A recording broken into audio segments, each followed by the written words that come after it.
नमस्कार, जय हिंद, वंदे मातरम दोस्तों। स्वागत है आपका बिंब द इमेज फाउंडेशन प्लेटफॉर्म पर। उम्मीद करते हैं कि बेहतरीन होंगे आप, पढ़ाई को एक नई दिशा दे रहे होंगे।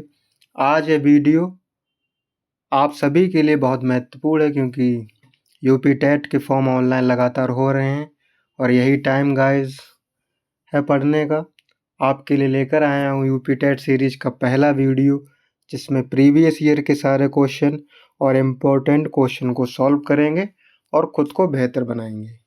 चलिए शुरू करते हैं। इस वीडियो में सीडीपी के 30 महत्वपूर्ण प्रश्नों को शामिल किया गया है और यह 2011 में आए क्वेश्चन को इसमें शामिल किया गया। चलिए हम एक एक करके सारे प्रश्नों को सॉल्व करते हैं गाइस। इसी के साथ हमारा पहला प्रश्न है दोस्तों, बताइए निम्न कक्षाओं में शिक्षण की खेल विधि आधारित है। ऑप्शन ए शारीरिक शिक्षा कार्यक्रमों के सिद्धांत पर, ऑप्शन बी शिक्षण की विधियों के सिद्धांत पर, ऑप्शन सी विकास एवं वृद्धि के मनोवैज्ञानिक सिद्धांत पर, ऑप्शन डी शिक्षण के सामाजिक सिद्धांतों पर। इसका सही उत्तर है गाइस ऑप्शन सी विकास एवं वृद्धि के मनोवैज्ञानिक सिद्धांत पर। हमारा दूसरा प्रश्न इस प्रकार है दोस्तों, डिसलेक्सिया संबंधित है ए मानसिक विकार से, बी गणितीय विकार से, सी पठन विकार से या डी व्यवहारिक विकास से। गाइस डिसलेक्सिया एक पठन विकार है और इसी तरह हमारा उत्तर हो जाएगा ऑप्शन सी। हमारा तीसरा प्रश्न है दोस्तों, विशेष रूप से जरूरतमंद बच्चों को की शिक्षा का प्रबंध होना चाहिए। ए दूसरे सामान्य बच्चों के साथ, ऑप्शन बी विशेष विद्यालयों में विशेष बच्चों के लिए विकसित विधियों द्वारा, ऑप्शन सी विशेष विधियों में विशेष विद्यालयों में विशेष शिक्षकों द्वारा।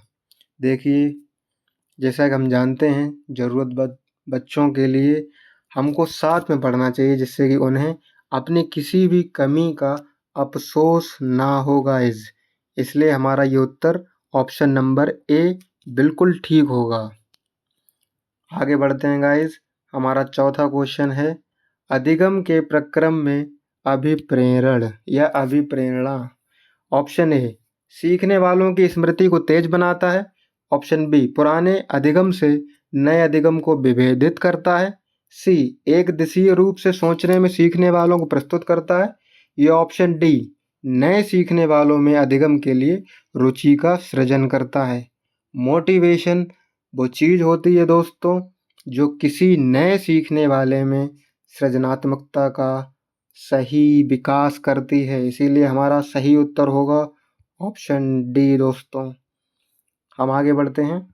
चौथा क्वेश्चन, कक्षा 5 के न्यून दृष्टि वाले बच्चे को ए ऑप्शन निम्न स्तर के कार्य के लिए माफ करना उचित है, ऑप्शन बी उसके दैहिक कार्य में उसके माता पिता तथा मित्रों को सहायता करनी चाहिए, ऑप्शन सी कक्षा में सामान्य रूप से बर्ताव करना चाहिए एवं ऑडियो सीडी के जरिए सहायता प्रदान करनी चाहिए, या ऑप्शन डी कक्षा में विशेष बर्ताव करना चाहिए। दोस्तों हमारा सही उत्तर होना चाहिए कि न्यून दृष्टि वाले बच्चों को सामान्य रूप से बर्ताव करना चाहिए और ऑडियो सीडी के द्वारा उनकी सहायता करनी चाहिए दोस्तों।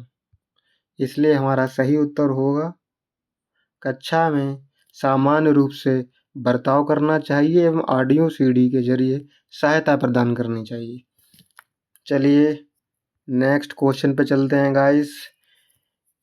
छठा प्रश्न, श्याम पट्ट को शिक्षण सामग्री के किस समूह के अंतर्गत किया जा सकता है।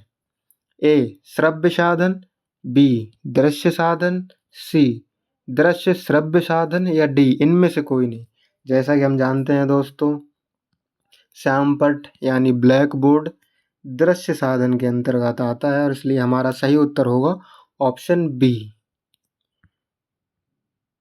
7वां प्रश्न दोस्तों, निम्न में से कौन शिक्षण कुशलता से संबंधित है? नंबर ए, श्याम पट्ट पर लिखना, ऑप्शन बी, प्रश्नों को हल करना, ऑप्शन सी, प्रश्न पूछना, या उपरोक्त सभी। शिक्षण कुशलता के अंतर्गत गाइस हमारे चारों ऑप्शन आते हैं, इसलिए हमारा सही उत्तर होगा ऑप्शन डी, उपरोक्त सभी। हमारा 8वां प्रश्न हमारे सामने है स्क्रीन पर। कक्षा में जो विद्यार्थी प्रश्न पूछते हैं उन्हें ए, कक्षा के बाद शिक्षक से मिलने की सलाह दी जाए, ऑप्शन बी, कक्षा चर्चा में भाग लेने के प्रोत्साहित किया जाना चाहिए, ऑप्शन सी, लगातार प्रश्न पूछने के लिए प्रोत्साहित करना चाहिए, या फिर ऑप्शन डी, स्वतंत्र रूप से उत्तर ढूंढने के लिए प्रोत्साहित करना चाहिए। आपको क्या लगता है गाइस, इसका सही उत्तर क्या होगा? चलिए मैं आपको बताता हूँ। इसका सही उत्तर होगा बच्चों को लगातार प्रश्न पूछने के लिए प्रोत्साहित करना चाहिए, जिससे कि उनकी पढ़ाई में और बेहतरी आए। Option D. इसी के साथ हम आगे बढ़ते हैं। Sorry guys. 9वां प्रश्न, शिक्षण की किंडर गार्डन पद्धति का प्रतिपादन किसने किया?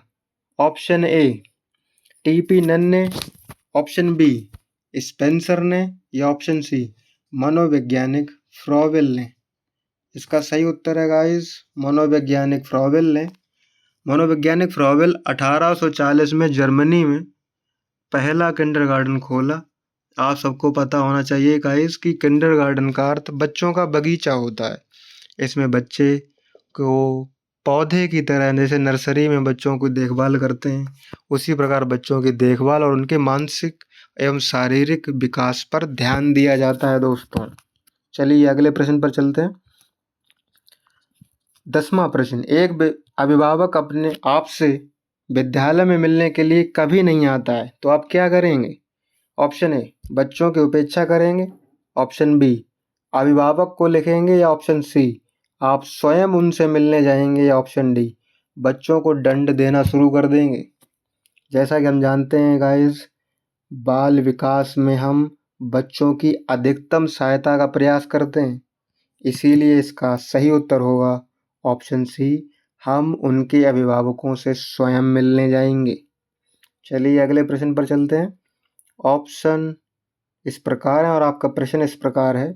11वां प्रश्न, बचपन का सांप्रतिक दृष्टिकोण की मान्यता है। ए, बहुत तरीके से बच्चे प्राप्त वयस्कों के बराबर हो जाते हैं, ऑप्शन बी, बच्चों को युवा प्राप्त वयस्कों के रूप में सबसे अच्छा माना जाता है, ऑप्शन सी, बचपन आधारित रूप से प्रतीक्षा अवधि है, या ऑप्शन डी, बचपन वृद्धि एवं परिवर्तन की अनूठी अवधि है। दोस्तों, सांप्रतिक दृष्टिकोण का संबंध बचपन की वृद्धि एवं परिवर्तन की एक अनूठी अवधि से है। चलिए हमारा 12वां प्रश्न हमारे सामने है। एक प्रमाणीकृत पठन परीक्षण लेने के लिए 5वीं कक्षा को प्रस्तुत करने में शिक्षक को आधिकारिक परामर्श दिया जाता है।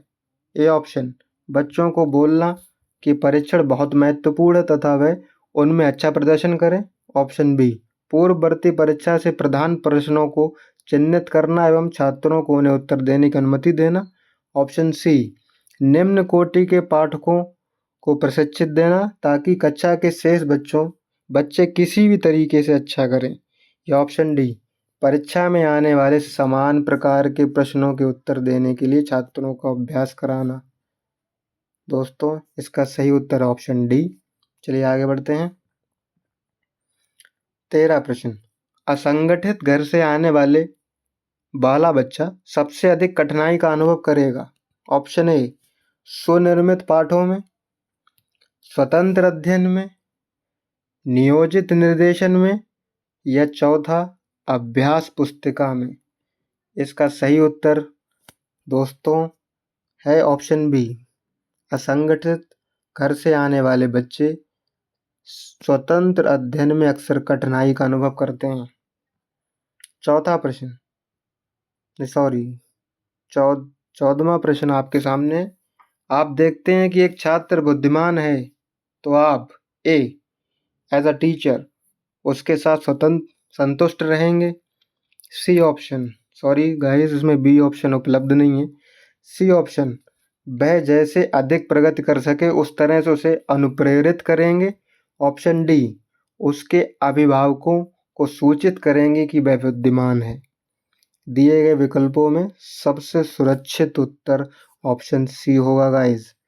वह बच्चा अधिकतम प्रगति जिस प्रकार कर सकता है, अब उसमें उसका उस प्रकार से साथ देंगे।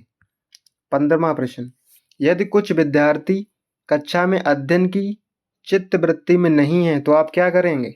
ऑप्शन ए, उन्हें अध्ययन के लिए बाध्य करेंगे। ऑप्शन बी, उन विद्यार्थियों को कक्षा छोड़ने के लिए कहेंगे। ऑप्शन सी, उन्हें चेतावनी देंगे कि वे अवश्य अध्ययन करें, नहीं तो आप प्रधानाध्यापक को सूचित कर देंगे। या ऑप्शन डी, उन्हें उचित रुचि अथवा आप अपने विषय के अनुसार रुचिपूर्ण चीज़ें बताएंगे।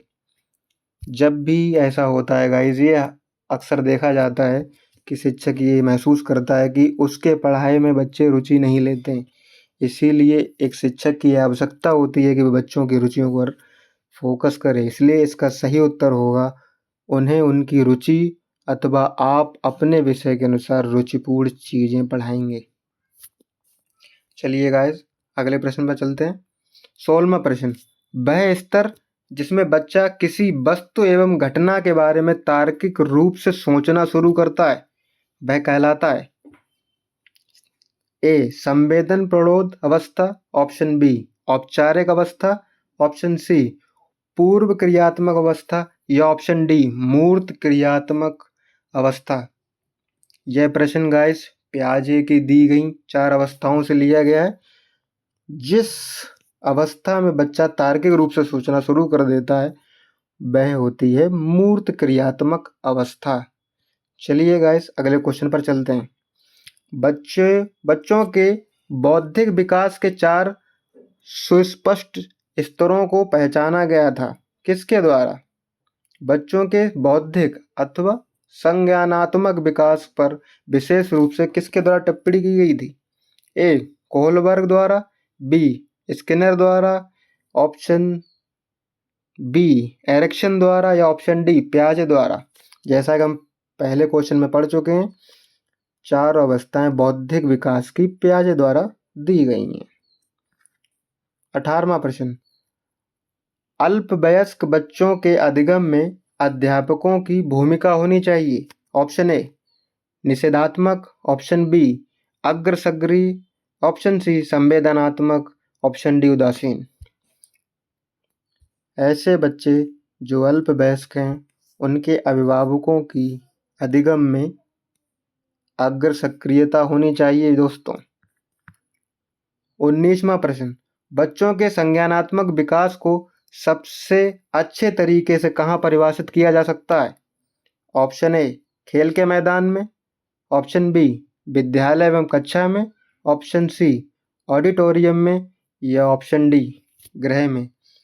बच्चों के संज्ञानात्मक विकास का संबंध ज़्यादातर विद्यालय एवं कक्षा से लिया जाता है दोस्तों।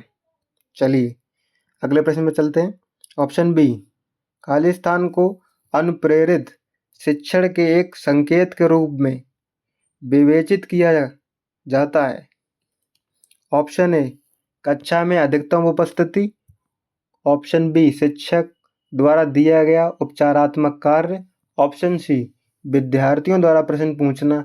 या ऑप्शन डी, कक्षा में पूर्ण नीरसता। इसका सही उत्तर है दोस्तों ऑप्शन सी, विद्यार्थियों द्वारा प्रश्न पूछना। 21वां प्रश्न, कक्षा में विद्यार्थियों की रुचि बनाए रखने के लिए एक शिक्षक को उचित है। ए, श्यामपट्ट का प्रयोग करना। ऑप्शन बी, चर्चा करना। ऑप्शन सी, कहानी कहना। या ऑप्शन डी, प्रश्न पूछना।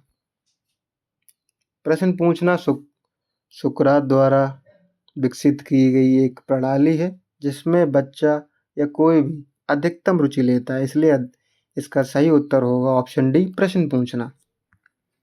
22वां प्रश्न, विद्यार्थियों को विद्यालय में खेलना क्यों उचित है? ऑप्शन ए, यह उन्हें शारीरिक रूप से सशक्त बनाएगा। ऑप्शन बी, यह शिक्षकों के लिए काम आसान करेगा। ऑप्शन सी, यह समय बिताने में सहायक होगा।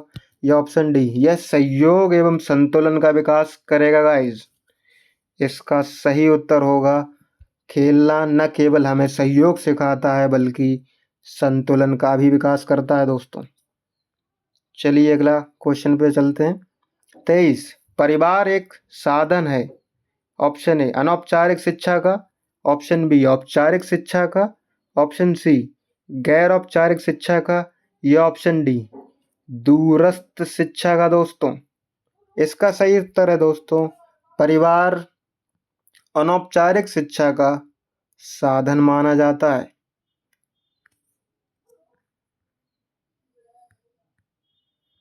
25वां प्रश्न, एक शिक्षक के लिए सबसे महत्वपूर्ण क्या है?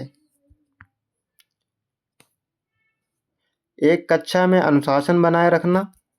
बी, कक्षा में समयानुवर्ती होना, विद्यार्थियों की कठिनाई को दूर करना। या ऑप्शन डी, एक, सुबक्ता होना। एक शिक्षक का सबसे बड़ा धर्म है कि वो विद्यार्थियों की कठिनाइयों को दूर करने में सक्षम हो दोस्तों।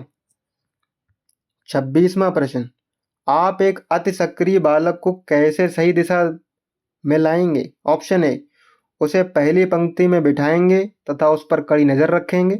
ऑप्शन बी, उसे कक्षा में कोने में बैठने की जगह निर्धारित करेंगे। ऑप्शन सी, उसे श्यामपट्ट आदि साफ करने का काम देंगे। या ऑप्शन डी, उपयुक्त में से कोई नहीं। देखिए दोस्तों, यदि कक्षा में कोई अति सक्रिय बालक है तो एक अध्यापक को उसको व्यस्त रखना चाहिए, जिससे कि वो शिक्षण अधिगम में बाधा प्रयत्न करने का ना कष्ट करे। इसलिए हमारा सही उत्तर होगा कि हम उसको व्यस्त रखने का प्रयास करेंगे अतः श्यामपट्ट आदि जैसे कामों को करने के लिए उसको कहेंगे।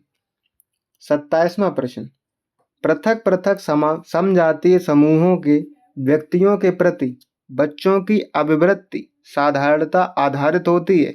ए ऑप्शन, उनके अभिभावकों की चित्तवृत्ति पर। ऑप्शन बी, उनमें समकक्षियों की अभिवृत्ति पर। ऑप्शन सी, दूरदर्शन के प्रभाव पर। या ऑप्शन डी, उनके सहोदरों की अभिवृत्ति पर। देखिए दोस्तों, यह प्रश्न बहुत ही इम्पोर्टेंट है, क्योंकि हमारी अभिवृत्तियाँ हमारे अभिभावकों की चित्तवृत्तियों पर आधारित होती हैं।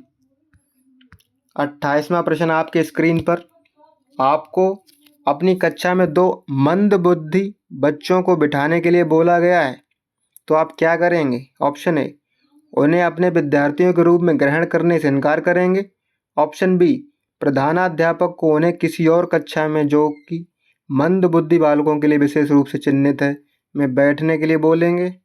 ऑप्शन सी, ऐसे विद्यार्थियों को सिखाने की तकनीक सीखेंगे। या ऑप्शन डी, उपरोक्त में से कोई नहीं। देखिए, एक शिक्षक का धर्म होता है दोस्तों कि वह बच्चों के साथ भेदभाव ना करे, बल्कि उनको सिखाने की हर संभव प्रयास करे, भले उसके लिए उसको स्वयं की तकनीकों पर काम क्यों ना करना पड़े। इसीलिए इसका सही उत्तर होगा दोस्तों ऑप्शन सी, ऐसे विद्यार्थियों को सिखाने की तकनीक सीखेंगे। अगला प्रश्न गाइस हमारे सामने 29वां, एक शिक्षक को साधन संपन्न होना चाहिए। इस सेंटेंस का क्या अर्थ है? ए, उनके पास पर्याप्त धन संपदा होनी चाहिए ताकि उसे शिक्षण देने की जरूरत ना पड़े। ऑप्शन बी, उनका अधिकारियों के उच्च स्तर से संपर्क होना चाहिए। ऑप्शन सी, उनको अपने विद्यार्थियों की समस्याओं का हल करने का पर्याप्त ज्ञान होना चाहिए। या ऑप्शन डी, विद्यार्थियों के बीच उनकी प्रसिद्धि होनी चाहिए। जैसा कि हम पहले वाले क्वेश्चनों में भी देख चुके हैं कि एक शिक्षक का परम धर्म अपने आप को विद्यार्थियों की समस्या को हल करने के लिए पर्याप्त ज्ञान की आवश्यकता है, क्योंकि विद्यार्थी के बिना शिक्षक का कोई अस्तित्व नहीं है दोस्तों। चलिए, इसी प्रकार हम अपने आखिरी प्रश्न पर पहुंचते हैं। बच्चों में संवेगात्मक समायोजन प्रभावी होता है। नंबर ए व्यक्तित्व निर्माण में, बी कक्षा शिक्षण में, ऑप्शन सी अनुशासन में या ऑप्शन डी उपरोक्त सभी में।